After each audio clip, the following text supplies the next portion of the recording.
ఏల మంది కమ్యూనిస్టులు మట్టిలో కలిసిపోయినరు. గిట్లా ఎదురు తిరిగే కోటి గొంతుకుల ఆవేశాన్ని ఒక్క తుపాకీ గొట్టంతో ఆపలేవని తెలుసుకో.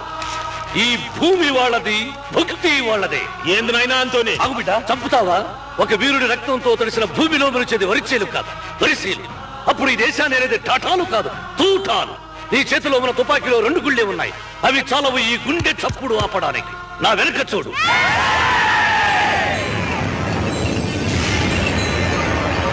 నిన్నటి దాకా పంచందరా నీ కల్పొక్తా అన్నవాడు నాగళ్లు పట్టారు. ఆ నాగళ్లతో మీ శరీరాలు దున్నటానికి సిద్ధంగా ఉన్నారు. అలీ, ఒక్క పూట గంజి తాగిన దానికి గతి లేని ఈ పేదగాడిదండ చూసుకుని తెచ్చిపోతున్నావురా? పేదగాడిదలా? ఆ పేదవాడే లేకపోతే నీ నోట్లోకి 4 ఏళ్లు వెళ్ళవరా? దుక్కి దున్ని, నీరు పెట్టి, నారు పోసి, పైరు పెంచి, కోత పోసి, కుప్ప నూర్చి, బొడ్లు దంచి ఉండి పెడితే ఆ పళ్ళెం మీద పడితే కుక్కవిరా నువ్వు. దమ్ము చేస్తున్నప్పుడు కళ్ళలో ముళ్ళు కొడితే ఆ బాధ ఎలా ఉంటుందో